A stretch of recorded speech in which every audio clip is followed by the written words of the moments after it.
इस वक्त की बड़ी खबर आपको बता दें, प्रधानमंत्री नरेंद्र मोदी ने एक बार फिर काले धन का मुद्दा उठाया है। मोदी ने कहा है कि काले धन पर सहयोग जरूरी है। मोदी ने कहा कि आतंकवाद और ड्रग तस्करी एक बड़ा मुद्दा है जिस पर सहयोग जरूरी है, यानी कि आपसी सहयोग की बात की।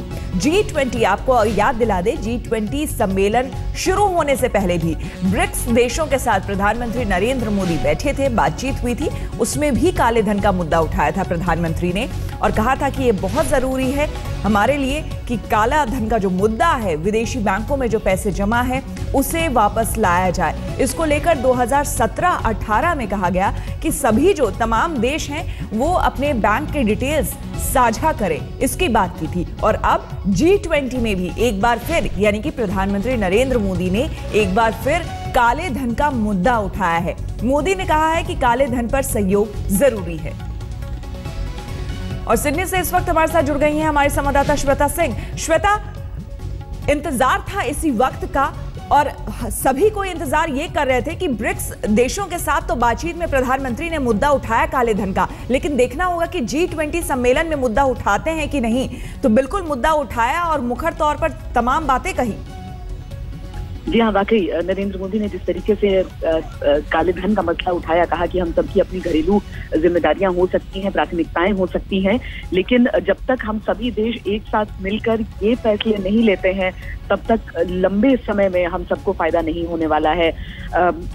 काले धन का मसला खास करके उठाते हुए उन्होंने टैक्स को जिस तरीके से अवॉइड किया जाता है, प्रॉफिट शिफ्टिंग के लिए, उन चीजों के बारे में उन्होंने जिक्र किया और सभी देशों से अपील की एक बार फिर। अभी तक तो ब्रिक्स देशों की बात जिस तरह से आप बता रही हैं श्वेता, वहां पर अनौपचारिक बातचीत में थी, लेकिन अब ये बाकायदा एक आधिकारिक औपचारिक अंतर्राष्ट्रीय मंच है जहां पर नरेंद्र मोदी ने जिक्र किया है काले धन का और कहा है कि आपसी सहयोग हो, सारे जो देश हैं वो एक साथ आए, संगठित हो, ताकि फायदा सभी देशों को मिल सके। लेकिन श्वेता, यहाँ पर आपसे ये भी समझना चाहेंगे, क्योंकि इस तरह के प्रोग्राम्स आपने कई पहले समिट्स कवर किए हुए हैं, कि क्या ये मुद्दा काले धन का सिर्फ भारत के लिए ही इतना अहम है, क्योंकि इससे पहले दूसरे देशों की तरफ से पहल करते हुए कभी सुना नहीं।